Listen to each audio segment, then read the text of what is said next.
Okay အားလုံးပဲမင်္ဂလာပါကျွန်တော်တို့ဘောလုံးပွဲစဉ်တွေရဲ့ပွဲကြိုဆွေးနွေးမှုပွဲပြီးဆွေးနွေးမှုတွေပြုလုပ်ပေးရမယ် Football Review စီစဉ်ပြန်တဲ့ကြိုဆိုလိုက်ပါတယ်ဆိုတော့အခုလောကပွဲစဉ်ရတဲ့ဒီ Super Sunday ရဲ့ပွဲပေါင်းတဲ့ပွဲဖြစ်တဲ့ဒီ El Clasico ဒါရီရဲ့ပွဲပြီးပေါ့နော်ဒီပွဲစဉ်မှာတော့ Real Madrid အနေနဲ့သူတို့အိမ်ဝင် Santiago Bernabeu မှာတိုင်ဘက်ဘာစီလိုနာကို2-1နဲ့အနိုင်ရရှိပြီးတော့အနိုင်ရရပြီးတော့ဒီအမှတ်ပေးစရာအဆင့်တက်မှာ9မှတ်ဖြတ်ပြီးတော့ဦးဆောင်သွားဆိုတော့လောက်အောင်ဘလို့ပွက်ပြီးလေးဘလို့မြင်တယ် Real ဘက်ကကြည့်မှာဆိုရင်ပြောရရင်ဒါဒီနေ့ပွဲရတာတော်တော်လေးလှုပ်လှုပ်ခက်ခက်ဖြစ်သွားတာပေါ့နော်အဲ့อืတော့ပွဲมပြီးမှာကပွဲထဲမှာကတိတ်ပြီးတော့ဟိုထိတွေ့မရှိခဲ့ဘူးပွဲပြီးရဲ့အခါကျမှဒါလမိုင်းရရန်ပွဲမယ်ဒါအထိစပြီးတော့ရန်ပွဲတွေဖြစ်လာဆိုတော့ဟိုဘယ်လိုပြောရမလဲအဲပွဲကတော်တော်လေးတော့ရှိသိမ့်ရှိထိုက်တယ်အဲ့လိုမြိုင်ဆိုင်မှုတော့ဖြစ်သွားတာပေါ့ဒါရတာပေးသွားတယ်တော်တော်လေးကိုဒါပွဲထဲမှာဆိုရင်ဒါလဲဒါတော်တော်လေးကိုဒါပြောပြရင်အများကြီးဖြစ်တယ်ပေါ့ဒါ Real Madrid ဘက်ကလည်းလူကျွံဘောတွေဂိုးတွေအများကြီးရခဲ့ပေမဲ့ဒါလူကျွံဘောတွေဖြစ်နေအဲ့လိုပဲဒါ Barcelona ဘက်ကလည်းဒါ penalty ပေးလိုက်ရပေမဲ့လေ penalty ကိုသူကာကွယ်ပြီးတော့ဒါတော်တော်လေးစိတ်သက်ပိုင်းရတာသူမြင့်တင်ပြီးလိုက်တယ်ဂိုးသမား Chesney ကဒါ penalty ကာကွယ်ပြီးမြင့်တင်တယ်ဆိုတော့ဟိုဂိုးရတာမရတာတော့ဒါနှစ်တင်းလုံးကတိုက်စစ်စစ်ဆင်းနေဘာစီလိုနာလည်းတိုက်စစ်ဆင်းနေဆိုပေမဲ့ဒါပွဲထဲမှာကန်ခေတယ်ပဲပြောရမှာပေါ့ဆိုတော့ဒါမက်ဒရစ်ဒါမက်ဒရစ်နဲ့ဘာစီလိုနာအကလစီကိုကတော့ဒါဒီနေ့ပွဲကတော့ဒါတော်လေးကြည့်ကောင်းခဲ့ပါအဲ့တော့ဆိုင်းရတော့ဘယ်လိုမျိုးမြင်လဲပွဲစပိုင်းပထမပိုင်းခြေနေဘယ်လိုမြင်လဲဆိုတော့ဒီပထမပိုင်းမှာတော့နှစ်ဖက်အသင်းတော့ဒီရတဲ့နှစ်ကိုတကိုကလည်းဒီပထမပိုင်းမှာတင်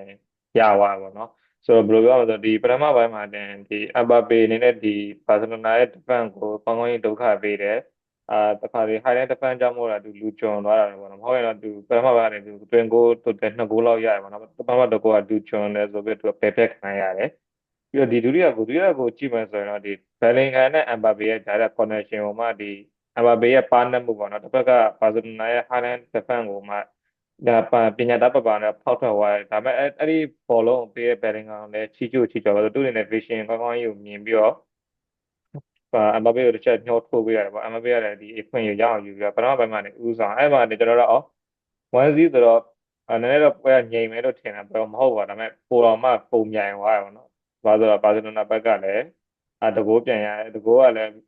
းကြည့်ရမယ်ဆိုရင်ဟုတ်တယ်ပက်ဒရီရဲ့ဒီ pressure ဖိရတဲ့လည်းပန်သွား pressure အနေနဲ့ဒီကူလာသူ pressure တက်ပေးတယ်ပက်ဒရီ every ရဲ့ penalty ဆက်နာပါပေါ့နော်အဲ penalty ဆက်နာမှာပက်ဒရီကကူလာအနေနဲ့မှားသွားပြီးတော့မှတစ်စက်မှာ Marcus Rashford ကနေမှ Fermin Lopez ကိုပြန်ချိုးပဲ1-1ဆိုတော့ကျွန်တော်ထင်တာတိမ်နဲ့ပြီးပြီထင်တာဘာမှမပိုင်းဘူးဒါပေမဲ့လည်း VF ကလည်းပြန်ပြီးတော့ဒီအဲ့ဒီမီလီအမမမီလီတာအိုရဲ့ခေါင်းတက်ပြန်ချပေးမှုပဲဘယ်နိုင်ငံနီးကတက်ပင်တွင်းသွားဆိုတော့အဲ့တော့ဘိုင်းကတော့ဒီနှစ်ကိုတကိုဆိုတော့ကိုကဆိုတော့ကြည့်လို့ကောင်းတယ်ဖက်ဖက်အပြန်နဲ့တွင်းကြဆိုတော့ဘယ်လိုမြင်လဲဘာမှမပိုင်းဘူး VF ကပြိတ်တယ်နေဒါ Real ဘက်ကကြည့်ရင်တော့ဒါဟိုပထမပိုင်းမှာတင်အားရစရာကောင်းတာဒါရလက်တစ်ခုသူတို့ယူခဲ့နိုင်တယ်ပြီးတော့ဒုတိယပိုင်းပြန်စတော့လဲဒါတော်လေးငြိမ်စိမ့်စိမ့်ကစားသွားတယ်ပေါ့ဒုတိယပိုင်းမှာကပြောရမယ်ဆိုရင်ဒါဘာစီလိုနာဘက်ကတိုက်စစ်ဆင်တာရတာတော်တော်လေးများတပွဲလုံးရဲ့ဘောလုံးပိုင်ဆိုင်မှုကိုခြုံကြည့်ရင်တော့မှဒါဘာစီလိုနာဘက်ကနေပြီးတော့60%ကျော်လောက်ထိကိုဒါသူဘောလုံးပိုင်ဆိုင်နှမှုယူထားဆိုတာတပွဲလုံးနဲ့ကြည့်မယ်ဆိုတာဘာစီလိုနာဘက်ကဒါတော်တော်လေးဂိုးပို့လို့ချင်ခဲ့ဒုတိယပိုင်းမှာသူတို့ဂူးပူလို့ချင်တယ်ပေါ့ပြောရမယ်ဆိုပြီးတော့ဒါပေမဲ့နောက်တစ်ခုရှိတာကဒါဒီနေ့ပွဲမှာဒါပွဲထွက်လူစင်းဝိုင်းပေါ့ပွဲထွက်လူစင်းဝိုင်းမှာဆိုရင်ဒါ Real Madrid ဘက်ကလည်းဒါကျွန်တော်မနေ့ကပြောခဲ့သလိုမျိုးပဲလူစုံတက်စုံကစားပါလာတဲ့ဒါအာဒါကူလာကိုလည်းသူဒါအတော်လေးကိုဒါကွင်းလယ်မှာထားပြီးတော့ဒါဝင်းရံပြီးကစားလာခဲ့ဆိုတော့ဒါနောက်တစ်ခုရှိတာကဒါဒီနေ့ပွဲမှာဒါကာမာဘင်ကာနဲ့ချူအမန်နီရဲ့ဒါကွင်းလယ်လှုပ်အားပေါ့ဒါဒီသူတို့နှစ်ယောက်နဲ့ဒါ Real Madrid ကဒါတော်လေးကိုဒါထိုင်ကြပြီးတော့တားကြနေကြတော့ကြပြီဆိုတော့ဒီနှစ်ယောက်ကိုတော့ဒါဘယ်လိုမြင်လဲ Real Madrid ဘက်ကနေဆိုဒီနှစ်ယောက်ဒီနဲ့ဒါဒီနေ့ပွဲမှာဘယ်လောက်ထိဒါတက်ရောက်လဲပေါ့ဒါဒီနေ့ပွဲမှာဂိုးသွင်းတာကဒါအမ်ဘပီတို့ဒါဂိုးဖန်တီးတာကဘယ်လင်ဂန်တို့ဆိုပေမဲ့လည်းဒါဒီနှစ်ယောက်ကဒါတော်တော်လေး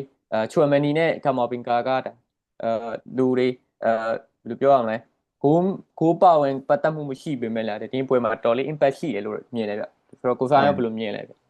ဘယ်လိုလဲဆိုတော့ဒီဇာဗီလွန်ဆိုရင်သူ့အနေနဲ့တည်ရပါတော့ဒီပွဲကသူတို့ကွင်းလည်ဘက်တယ်ကိုရှင်ပြိုင်မှာဆိုတော့သူ့အနေနဲ့တစ်ဖက်ရီးယားကဒီကာမာပင်ကာတို့ချူအမန်နီတို့ထည့်တယ်ဒီဘယ်လင်ဂမ်ပါဝင်ပါတစ်ဖက်ကလည်းဖက်ဒရီဒီအောင်တို့လိုကစားမှလည်းရှင်ပြိုင်ဆိုတော့ဇာဗီလွန်ဆိုအနေနဲ့ဒီချူအမန်နီနဲ့ကာမာပင်ကာထည့်တာမှန်ပါဆိုတော့ဒီသူတို့နှစ်ယောက်ကဒီကာလော့အန်စီလက်ထက်တုန်းကလည်းသူတို့အနေနဲ့လိုအပ်တယ်လို့စန်တာဘက်တွေဆင်းဆော့ပေးတယ်လက်ဘက်တွေလည်းဆင်းဆော့ပေးတယ်ဆိုတော့သူတို့အနေနဲ့ဒီ defensive mindset ကကောင်းကောင်းရှိရပေါ့နော် ဒီသူတို့နှစ်ယောက်ရဲ့ဒီ defensive ကိုကူပေးရတော့ကြောင့်မို့လဲ Bellingham အနေနဲ့ခံစစ်ကိုလှည့်ကြည့်ကြမလို့ပဲနဲ့သူအနေနဲ့တိုက်စစ်ကိုလိုက်ပါခွင့်လည်းရှိတယ်။တစ်ဖက်ကအာဒီဂူလာလည်းအတူတူပဲပါတော့ဒီဂျိုအမန်နီနဲ့ကာမပင်က defensive ဘိုင်းကိုအဓိကတာဝန်ယူပါဆိုတော့သူအနေနဲ့ခံစစ်ပိုလုံသွားတာပေါ့ဒီခံစစ်၄ယောက်တိုင်းအရှိမအောင်မှဒီပြင်နစ်တာနှစ်ယောက်ဖြစ်တဲ့ဂျိုအမန်နီနဲ့ကာမပင်ကတို့လိုတကယ် wall break လည်းကောင်းတယ်flexibility လည်းဖြစ်တယ်ပေါ့တော့ဘယ်နေရာကစားစားခံစစ်ကိုကောင်းကောင်း defense လုပ်နိုင်ဆိုတော့ဒီအဲ့ဒါမို့လို့လည်းဒီတိုက်စစ်ကိုသူတို့နဲ့ Vinicius တို့ Mbappe တို့ Bellingham တို့နဲ့ Arda Güler တို့နဲ့ဒီလွတ်လွတ်ကျွတ်ကျွတ်စိတ်ကြိုက်ကိုတိုက်စစ်ကိုဦးစားပေးခံစစ်ကိုလက်ကြည့်ကြမလို့ဆိုတော့ဒါပေလို့ဆိုတော့ဒီပွဲစဉ်မှာသူတို့ဒီ Chouameni နဲ့ Camavinga ကိုသုံးလာတော့ကောင်းတယ်ပေါ့သူတို့เนี่ยခြေစွမ်းရတယ်အထိုက်လင့်နဲ့ကောင်းတယ်ဒီခံစစ်ကိုလည်းကူပြီးတော့ဘာစီလိုနာအနေနဲ့တိုက်စစ်ဆင်ရမှာဒုက္ခရှိတယ်ပေါ့ဒီကျွန်တော်မြင်ရဒီ Camavinga နဲ့ Chouameni ထည့်တယ်ဟုတ်ဆိုတော့ဆိုတော့ဘာ Bellingham Barcelona ဘက်ကလည်းဒါဘာစီ yeah လိုနာဘက်ကလည်းဒါတော်တော်လေးကိုသူတို့ကျွတ်ကျွတ်ဆက်ဆက်ကစားခဲ့ပေါ့နော်ကွင်းလယ်ပိုင်းလဲဒါတော်လေးကိုသူဖိဖိစီစီကစားတယ်ဆိုပေမဲ့ရီယယ်မက်ဒရစ်ကိုသူမကြော်နိုင်ခဲ့ဘူးပေါ့ဆိုတော့ဒါဘာစီလိုနာဘက်ကတော့ဒါဒီနေ့ပွဲမှာဘာတွေနည်းနည်းဘာတွေပြက်ပြားသွားတယ်လို့ထင်လဲဘူးမရခဲ့ရတယ်ပတ်သက်ဘာပြကြပါစနေဒီမှာကြည့်ရင်ဒီလေဝန်ဒေါစကီမပါတာလဲအားနေချက်သူတော့ပြောလို့ရပါလို့ဒီတိုက်စစ်ဥဆောင်တဲ့ Ferran Torres အနေနဲ့သူ့အနေနဲ့လောက်တော့လောက်တယ်ဒါပေမဲ့ဒီRobert Lewandowski လို့ like power shoot တွေလည်းတိတ်မရှိဘူးပြီးရင်သူ့အနေနဲ့ဒီ body ပေါ့နော်အဓိကပြောတာ body အဲဆို area jewel မှာဆိုတော့ Lewandowski အနေနဲ့ကောင်းတိုက်တာတွေပါညာသူလုပ်လို့ရတယ်ဆိုတော့ Ferran Torres အနေနဲ့ဒီတိုက်စစ်ကိုဥဆောင်ခဲ့ရတယ်ဒီတိုက်စစ်ကိုသူဘာဆိုတော့ real back ကခံစစ်ကိုကောင်းကောင်းချင်းတဲ့နိုင်တော့မရှိဘူးဒီလိုပဲဒီဝင်းမှာတော့ Rashford နဲ့လက်မင်းရမယ်အနေနဲ့ကဒီ Real Madrid ရဲ့ Cooper တွေကိုတော့ထားအိုင်လင်းအောင်ဒုက္ခပေးတယ်ဒါပေမဲ့အဓိကဒုက္ခပေးလက်မင်းရမယ်ဆိုတော့သူ့ဘက်ကနေပြီးတော့အဓိကဒုက္ခပေးတာဟိုခံရတာ Real ဘက်ကဒီ career ဆိုတဲ့ကစားမှာပါတော့ဘက်က Valverde ကတော့တည့်ရတိုင်းသူ့အနေနဲ့ကတော့ဒီ Rashford ကိုရအောင်ထိန်းပြပါတယ်တိုက်လျောက်ပေါ့တစ်ဖက်ပြောမှာဆိုဒီပွဲကြုံမှာကျွန်တော်တို့ line ထဲကကျွန်တော်ပြောသလိုပဲဒီ Vinicius ကိုထိန်းခြင်း Juice Conde တော့တော့ဒါပေမဲ့ Juice Conde အနေနဲ့ကလည်းမထိန်းနိုင်ဘူးနော် Vinicius အဲ့မှာစကားပြောရတယ်ဟုတ်တယ်ခန်းဆက်ကလည်းဒီအာရာဟိုမဟုတ်ဘဲသူနဲ့ Eric Garcia ဆိုတော့နည်းနည်းလေးလံလေးလံလို့ပြောအောင်ပေါ့နော်အာရာဟိုမဟုတ်ဘဲ Garcia နဲ့ Kovacic ဆိုတော့ဒါကလည်းဟုတ်တယ်ဒါကလည်းနည်းနည်းဟိုဒီနေ့ပွဲမှာပြောစရာလို့ဖြစ်သွားအမှန်ဆိုရင်အာအာရာရီယိုထည့်လိုက်ရင်ဒါတပို့မျိုးတစ်ပုံပြီးတော့များတာဒါပေါ့တမျိုးတစ်ပုံပြောင်းလဲသွားနိုင်လားလို့ဒါထင်ရတယ်ပြီးတော့ဒါနောက်တစ်ခုကဟိုဗာ Vinicius ရဲ့ဒါဟိုသားထွက်တယ်မှုပေါ့ပွဲမပြီးသေးဘူး Vinicius တို့လူသားလဲလိုက်လို့ဒါနည်းနည်းလေးစိတ်ကောက်သွားတယ်ဒါရောဒါလူမျိုးထင်လဲဒါအဇာဘီလွန်ဆိုဒါပေမဲ့ပွဲပြီးကန်ဒီမှာသူဒါကွင်းထဲကိုပြန်ရောက်လာပြန်ရောက်လာစောစောစီးလူစားလဲလိုက်တာကရောဒါဘယ်လိုမျိုးကြောင်လို့ထင်လဲဗျဘယ်လိုမျိုးကြောင့်ဆင်တယ်ဒါကတော့ဒရမာဒီလိုမျိုး star player အနေနဲ့သူ့အနေနဲ့ဒီပွဲအပြည့်ကစားခြင်းနဲ့ performance နဲ့ပြခြင်းနဲ့ပေါ့နော်ဒီ real ပေးဆက်ခြင်းနဲ့စိတ်တက်တယ်ဒါပေမဲ့သူ့အနေနဲ့လည်းဒီကြာကြည့်ရတာဒီဇာဘီလွန်ဆိုအနေနဲ့ဒီ Vinicius အနေနဲ့အဝါကက်လည်းထိရဆိုတော့ like ပွဲတွေဘာလို့ classico ဆိုတော့ပွဲရတာဖြစ်မှာပဲသူအနေနဲ့ဒီလိုနှစ်ဝါတည်းမဖြစ်ရအောင်ကာကွယ်တဲ့အနေနဲ့လည်းဇာဘီလွန်ဆိုအနေနဲ့ဒီ Vinicius ကိုစောစောစီးလဲတယ်သူ့အနေနဲ့လည်း Rodrigo လို့ကစားသမားလည်းစင်တဲ့နောက်မှာ backup အနေနဲ့ရှိရဆိုတော့တောင်ပန်းကတော့အားလည်းမကြောက်ပါဘူးဆိုတော့လေသူ့အနေနဲ့ဒီရန်ပွဲဖြစ်မှာလည်းအနီကထပ်ထိမှာမျိုးဆိုလို့နေတယ်ဇာဘီလွန်ဆိုအနေနဲ့လဲလို့မြင်နေပါတော့ဘယ်နည်းပဲကြည့်လည်းမမှားပါသူ့အနေနဲ့ဒီပေးဆက်ခြင်းသိပ်ပေါ့အတင်းပေါ့သူ့အနေနဲ့အတင်းပေါ့ပေးဆက်ခြင်းနဲ့ star player တယောက်အနေနှစ်နဲ့80ပဲရှိသေးတယ်ဆိုတော့နှစ်80ပဲရှိသေးတယ်နောက်ထပ်နည်းနည်းထပ်ဆော့ခြင်းသေးတယ်ဆက်ပေါ့ဆော့ခြင်းလေးရအဲ့လိုဒါပေမဲ့ဒီနေ့ပွဲမှာဒါဟိုအနီကတ်တွေထိသွားခဲ့ပေါ့နော်တယောက်ကိုဒါသတင်းကိုတယောက်စီပွဲပြီးကန်ဒီအချိန်မှာရီယယ်ဘက်ကဆိုရင်တော့ဒါကိုသမားလူနေပေါ့အရင်ကိုသမားအန်ဒရီလူနေထိသွားတာဘာဖရိုနာဘက်ကတော့ဒါကွင်းထဲမှာကစားနေတဲ့ဒါဘက်ထရီနှဝတနီထိသွားတယ်ဆိုတော့ဟိုပြောရမယ်ဆိုဒီနီကတ်နှစ်ခုဒါရှင်ကြည့်ရင်တော့ရီယယ်ဘက်ကအရှုံးမရှိဘူးလို့ပြောရမယ်ရှင်ဒီပေါ့ဟိုတကယ်အဓိကကစားသမားတွေကတော်လေးထိန်းသိမ်းသူကစားရတယ်ဟိုပြောဆိုလေးလုံးရက်တရားစပေါ့ ဒါဘာလို့နာဘက်ကဒါနည်းနည်းလေးရှုံးတဲ့အခါကျတော့တိုးလည်းနည်းပောက်ကွဲသွားတယ်ပေါ့ဆိုတော့ဒါဘာစီလိုနာကဒီနေ့ပွဲကိုဒါ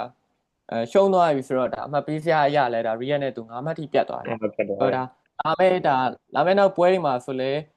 သူဒါအယ်ချီတို့ပြီးရင်ချန်ပီယံလိကစားရမယ်ဒါဆယ်တာဗီကိုတို့အက်တလက်တစ်ဘီဘာအိုဆိုတော့ဒါဒီရီယယ်မက်ဒရစ်ကဒီဖြတ်ထားတဲ့9မှတ်ကိုသူဆက်ပြီးတော့ထိမ့်သိမ်းရမယ်ဆိုတော့ဘာစီလိုနာကပြန်လိုက်နိုင်မယ်လို့ထင်လားကျွန်တော်အနေနဲ့ဆိုတော့ဒါဘာစီလိုနာနည်းနည်းရာသီဝက်လောက်ရောက်တော့မှပြန်လိုက်နိုင်မယ်လို့တော့ထင်တယ်ပေါ့ဒုတိယကြော့လောက်ဒီမှာပြန်ကြည့်ဒီခုအချိန်ကြီးရဆိုရင်ဒီ9မှတ်ကပြန်ပြီးကျင်းမြောင်းပြီးတော့ပြန်လိုက်နိုင်မယ်လို့တော့ထင်လားဗျပြန်နိုင်မယ်လို့ထင်တယ်ဘာလို့ဒီအခုလောလောဆယ်မှာဒီဘာသာနာဘက်ကလည်း injury list နဲ့တအားများနေနော်ဒီကီပါမှာဆိုရင်ဒီခေါ်လို့ဒီတွေမှာခေါ်ရတဲ့ဟွန်ဂါဇီယာဆိုတော့ကီပါမျိုးတွေဒီလီဗန်ဒေါစကီတို့အဓိကရာဖင်းညာတို့ပေါ့နော်သူတို့ key player တော်တော်များများတနေ့အုံမိုကာဗီတို့ injury အနေနဲ့ရှိရဆိုတော့ဒီ9မှတ်ကတော့မပြောစပါလောက်လေးပါနောက်ပိုင်းကျသူတို့အနေနဲ့ပြန်တော့ကတ်လိုက်နိုင်မှာပေါ့ဆိုတော့ unhealthy player ပါဆိုတော့ပြန်တော့တော်တော်ဆောင်းကြတို့နဲ့ပြန်လိုက်နိုင်မယ်လို့မြင်တယ်တစ်ဖက် real ဘယ်လိုမြင်လဲနည်းဆက်ခွာသွားမယ်လို့ထင်တာအမှတ်ကိုခေါ်နိုင်မယ်လို့အမှတ်ကိုဒါအခုဖိုင်ပြောလို့ပေါ့ဒါ9မှတ်ဆိုတာလဲလာလီဂါမှာ9မှတ်กว่าတယ်ဆိုတာပြောရရင်အရင်တော့ဒါပြောပါလောက်ဘူးပဲပြောအောင်ပေါ့ဟုတ်လို့ဆိုတော့ဘာစီလိုနာဒီရီယယ်မက်ဒရစ်ကဒီတရားတီတာဒီနေ့ပွဲမှာဒါကြည့်လိုက်တာနဲ့တည်တယ်သူနှစ်တင်းလောကခြေစွမ်းပိုင်းရဟိုသူ့မတာကိုမတာဖြစ်နေဒါဆိုတော့သူတို့နှစ်တင်းရဲ့တခြားအသင်းတွေနဲ့ပွဲအပြင်ခြားအသင်းတွေနဲ့ပွဲတွေမှာလဲဒါသူတို့ဘယ်လိုမျိုးဆက်ပြီးကစားမလဲပေါ့ဒါကိုကြည့်ရမယ်ဘာလို့ခြေချော်သွားတာနဲ့ဒါအပေါ်တယောက်ကပြန်တက်သွားမှာဆိုတော့ဒါသူဒီ9မှတ်ကိုရီယယ်အနေနဲ့ဒါဟို9မှတ်ထပ်ပို့ပြီးတော့ပဲပို့ပြီးကွာအောင်ပဲလုပ်ရမယ်အခြေအနေပေါ့ဒါလက်ရှိထိတော့ဒါနောက်ထပ်တစ်ပွဲနှစ်ပွဲနောက်လာထဲမှာဒါဆိုရင်ဒါချန်ပီယံလိနှစ်ပွဲထိကစားရမယ်ဆိုတော့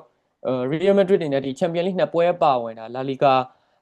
၄ပွဲကိုလည်းသူကစားရမယ်ဆိုတော့ဒါဘယ်လိုပြောရမလဲနည်းနည်းတော့ရီယယ်မက်ဒရစ်ခက်ခဲမယ်ပေါ့ဒါလာလီဂါ၄ပွဲပါဝင်ဆိုတော့ဒီလာလီဂါ၄ပွဲမတိုင်ခင်တစ်ပွဲနှစ်ပွဲမှာတင်သူ့အနေနဲ့ထပ်ပြီးတော့အမှတ်စုဆောင်းထားနိုင်မယ်ဆိုရင်တော့တော်တော်လေးနောက်ပိုင်းမှာအဆင်ပြေမယ်ကူသွားမယ်လို့ထင်တယ်ဗျဟုတ်တယ်ဒီဘက်မှာတော့ဘာသာနာဘက်ကကြည့်ရဒီနှစ်ချို့ဝိုင်းမှာနော် budget shares နေပဲပြောရမှာနှစ်ချို့ဝိုင်းနေဒီ Mbappe ရဲ့ penalty ကိုလည်းကာကွယ်ပေးရတာလည်းဒီပြန်လာကမ်ဘာသာနာနဲ့ကမ်ဘက်ဖို့တော့နည်းနည်းမှလည်းရသွားတယ်ပြောလို့ရပါတယ်ဒီ chess အနေနဲ့ keeper အနေနဲ့ဒီ Mbappe ရဲ့ penalty ကိုကောင်းအောင်ဆေးပါလို့တော့ဘယ်လင်ဂမ်ရဲ့အမြင်ဘယ်လိုဘယ်လင်ဂမ်ခြေစွမ်း Mbappe နဲ့ဘယ်လင်ဂမ်ကြားတဲ့ connection လို့ဒါဘယ်လိုပြောရမလဲMbappe နဲ့ Bellingham ဆိုတာလည်းဟိုဒါရီယာရဲ့ပရိသတ်တွေအားလုံးဒါကျွန်တော်တို့ပေါ့အားလုံးမျှော်လင့်ထားတဲ့တွဲဖက်ပေါ့ဒီ Bellingham နဲ့ Mbappe ကိုသူဒီနှစ်ယောက်ကထပ်ပြီးတော့လဲတာဂိုးတွေသွင်းအောင်မယ်လို့တော့ကျွန်တော်မြင်တယ်ပါဒါ Real Madrid ကျွန်တော်ဘာစီလိုနာလို့ပြိုင်ဘက်နဲ့တွေ့ရတဲ့အခါမှာတော့မှဒါသူတို့နှစ်ယောက်ရဲ့ချိတ်ဆက်တွေကတော်တော်လေးလှုပ်ဖြစ်တယ်တော်တကယ်လေးလှုပ်ဖြစ်ခဲ့တယ်သွင်းဂိုးတွေလည်းရရတာလူဂျွန်ဘောတွေလည်းဖြစ်သွားတယ်လည်းရှိဆိုတော့ဘယ်လိုပြောရမလဲမက်ဒရစ်မှာဒါဒီကစားသမား2ယောက်ကရှိရကဒါမက်ဒရစ်အတွက်ကိုဒါနောက်ထပ်တော်လေးစိတ်ချရနောက်ပွဲတွေတက်ပါဝင်နောက်ယာတီဒီအတွက်ထိကိုဒါတော်တော်လေးကိုစိတ်ချရမယ်ဆိုတော့ကျွန်တော်အနေနဲ့တော်တော်လေးကိုဒါကောင်းတယ်လို့ပဲပြောအောင်ဒီနေရာမှာ Vinicius ကိုလည်းကျွန်တော်မေ့ထားလို့မရဘူး Vinicius ကလည်းတိုက်စစ်ပိုင်းမှာတော်တော်လေးသူပါဝင်တယ်ဆိုတော့Real Madrid တက်ကတော့ဒီဟာဒီဖလားရခြင်းမရခြင်းပြောဖို့အတွက်နည်းနည်းတော့စောလွန်းနေသေးတယ်ဆိုပေမဲ့လည်းဒါခြေစွမ်းပိုင်းရအတော်လေးကိုကောင်းနေတဲ့ခြေနေဆိုတော့ဘာဖြစ်ဖလားတစ်လုံးနှလုံးတော့ရမယ်လို့တော့မျှော်လင့်ပါရဖို့လဲဘာစီလိုနာကတော့ဘာစီလိုနာပြိသက်အနေနဲ့ဆိုရင်တော့ဒါ Real Madrid ကိုနောက်ဒုတိယအကြော့ဒါမှမဟုတ်နောက်ပွဲတွေကနေတစ်ဆင့်ပြန်ပြီးရှင်းနိုင်မယ်လို့ထင်လား title defense title ဟိုအတွက်ကို challenger race နောက်တော့စနေတော့ရှင်းနိုင်မှာဘာလို့ဒါပေမဲ့ဒီပွဲစဉ်မှာဘာစီလိုနာကတော့အရှုံးနှစ်ခုပေါ့နော်ဒီရီယယ်နဲ့ဘက်မှာလည်းနှစ်ခုတစ်ခုဆိုတော့လည်းရှုံးတယ်အတူတူတစ်ဖက်အနီးကလည်းတကယ် key player battery ရသွားဆိုတော့သူ့ရဲ့နောက်ပွဲရလွဲမယ်ဆိုတော့နောက်ပွဲလည်းစောင့်ကြည့်ရဒါပေမဲ့ဒီ Clasico ကိုနောက်တော့ကြော့ဒီဘာစီလိုနာရဲ့အိမ်ပွဲမှာဆိုတော့တမျိုးတစ်ဖုံတော့ပြန်ပြောင်းလဲတော့ပြောင်းနေတာဆိုတော့ ပွဲပြီးမှတော့ဖြစ်သွားတဲ့ရန်ပွဲရဲ့ atmosphere တန်ဖိုးတွေတစ်ဖက်ဘာစီလိုနာဘက်ကလည်းပြည့်တဲ့တရားလည်းပြန်ပြီးတော့ကလေးစားလို့မျိုးပြန်ပြီးတော့ pressure ပြန်ပေးမယ်ဆိုတော့ဒုတိယကြောကတော့တော်တော်ကြည့်လို့ကောင်းတယ်ပြန်တော့ပြန်လာနိုင်မှာပါတော့အခုလို့ဒီ injury list တွေလည်းအပါအဝင်ဒီတစ်ဖက်ကလည်း Hansi Flick ကလည်းဒီ touch line မှာမရှိနေရလဲဆိုင်ရပါတော့ Hansi Flick နဲ့အရှိရပွဲမှာအနီးကပ်ထိသွားတော့ဒီဘက်သူတို့နဲ့ Queen touch line မှာကြီးချက်လို့မရတဲ့အတွက်ကြောင့်မလို့လည်းဖြစ်ကောင်းဖြစ်နိုင်တယ်ကျွန်တော်တို့ဟုတ်တယ်ဒါကလည်းဟုတ်တော့ဘယ်လိုပြောရမလဲဘာဆိုနာတော့ကိုနည်းနည်းအားနည်းချက်ဖြစ်သွားတယ် Hansi Flick touch line မှာမရှိတဲ့အခါကျတော့သူအနီးကညွန်ကြားခွင့်ဆုံးသွားတယ်ပြောရအောင်တယ်ဆိုတော့အဲ့ဒါကျွန်တော်ချော့ရမယ်ဆိုတော့ဒီပွဲစဉ်မှာတော့ VA ကဘာစီလိုနာဟိုသူတို့အိမ်ကွင်းဆန်တီယာဂိုဘာနေပြမှာ2 ဂိုးနဲ့နိုင်သွားတဲ့အတွက်ကြောင့်မို့လို့လက်ရှိလာလီဂါမှာ10ပွဲကစား VA က9ပွဲနိုင်တပွဲရှော့တေးပွဲမရှိဘဲနဲ့ရမှတ်28မှတ်နဲ့အဆင့်1နေရာဥဆောင်နေပြီးတော့ဒီဘာစီလိုနာရှုံးမှတ်တွေကဘာစီလိုနာအနေနဲ့အဆင့်2မှာ10ပွဲကစား9ပွဲနိုင်တပွဲတေး2ပွဲရှုံးဆိုတော့ရလက်နဲ့တိုတယ်ရမှတ်22မှတ်နဲ့ဒီဘာစီလိုနာရဲ့အနေနဲ့ Real Madrid ရဲ့အောက်9မှတ်ဖြတ်ခံတာဆိုတော့ဒါကတော့ဒီကျွန်တော်တို့နှစ်ယောက်ရဲ့ဒီ Classico မင်းညကန်သွားတဲ့ Classico ဒါဘီရဲ့ဝက်ပြီးဆွေးနွေးကြတယ်ဖြစ်ပါတယ်ဆိုတော့ကျွန်တော်ဗီဒီယိုမှာ AC တွေ့လိုက်ကြဘယ်လိုပါကြဒီနေ့ကြည့်တော့ပြန်ပြလဲကျေးဇူးပါ